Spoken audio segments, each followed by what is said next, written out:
Donkey Kong 64 was the first Nintendo 64 game I ever owned. I remember it came with my N64. I remember it was the first game I popped in.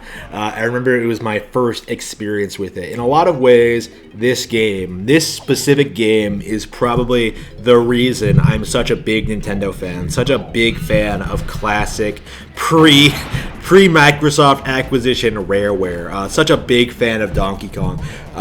Donkey Kong is still one of my favorite Nintendo IPs. And it's such a shame, I think, that in the modern times, Donkey Kong 64 has kind of become relatively obscure compared to Donkey Kong Country and Donkey Kong Returns. It's the last real Donkey Kong game that Rareware worked on.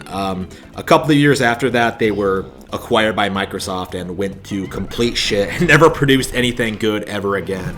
But Donkey Kong 64 was a stellar next-generation effort on Nintendo 64, featuring 5 different playable characters, huge, expansive worlds, 200 bananas to collect, like crazy bosses, characters that have incredible power-ups, all unique to each character. Like, the list goes on and on and on and on. Like, Banjo-Kazooie, it's hard to believe that Banjo-Kazooie and this came out, like, within years of each other, right? Because this game feels so much bigger and grander than basically any other N64 collectathon. Like, even Conker's Bad Fur Day, which I often hear referred to as one of the bigger N64 games, can't really match up to this. Like, honestly, like, in sense of scale, in sense of scope, in sense of pure gameplay, like, DK64 absolutely has it stomped.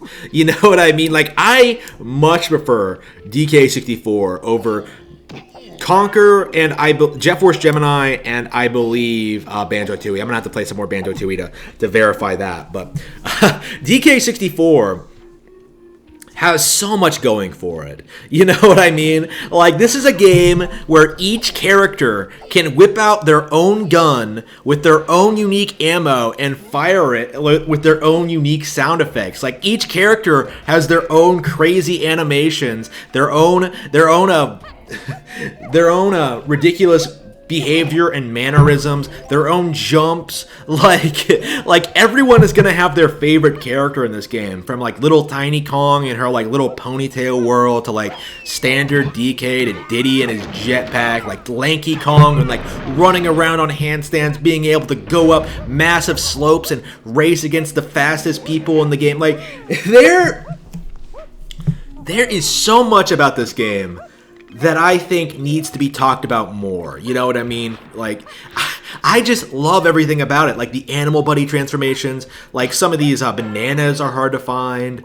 Like I said, like, I think the mere fact that there are 5 playable characters in this, like, is more than enough reason to pick this one up. But, like, that's just the icing on the cake. You know what I mean? Like, it's not what makes this game so special to me. The game is like packed full of mini games and great environments, great lighting. I've noticed in the past couple of years that the game just looks a lot better than I think even a lot of GameCube games. I don't think I'm exaggerating here. I think the areas in this game are bigger and more beautiful than anything in Super Mario Sunshine, for sure. Like, I think the game in general is a lot better than Super Mario Sunshine. It feels a lot more complete. To think this has become kind of obscure is really kind of sad to me. I greatly prefer this to Sunshine. I greatly prefer this to, I think, Odyssey as well. There might be a number of collectathons, well-known collectathons that I think that this is better than. Like a Hat in Time, this is better than that. Ukulele, this is way better than that, but that goes without saying. Ukulele is trash. DK64 is definitely an old favorite of mine, and it kind of baffles me that there are so many people out there who will try to call it a bad game, try to say it's like, I don't know, packed with too much content. Like, I guess you guys, even back then, were used to, like, your 3-hour-long, like, cinematic Resident Evil experiences. Like, the idea of a game lasting, like, taking, like, 200 hours to get through is kind of mind-boggling for you. But DK64, oof.